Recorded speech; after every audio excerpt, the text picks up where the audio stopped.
So today we're going to talk about the back muscles, and more importantly the deepest of the deep muscles, and even more specifically the lamina groove.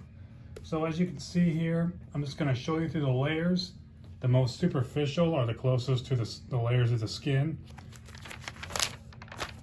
A little deeper yet, we've got over here the intermediate level, and then over here is the deepest level.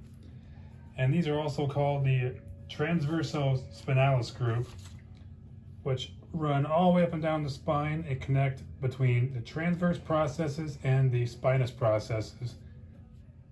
So the bottom, after all those layers of muscle, you are left with the transverse process, which is an attachment site for the muscle, and the spinous process, which is what we've got, and we're all familiar with that. So between these two, you've got kind of a ditch, and that's what I'm talking about. That's the lamina groove.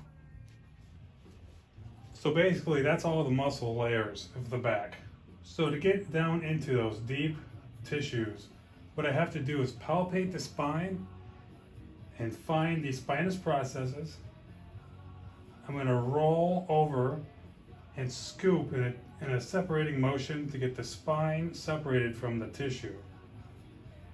And the transversospinalis group are extensors, lateral flexors, and contralateral rotators. The reason that these are so important to get loosened up is because of the ribs.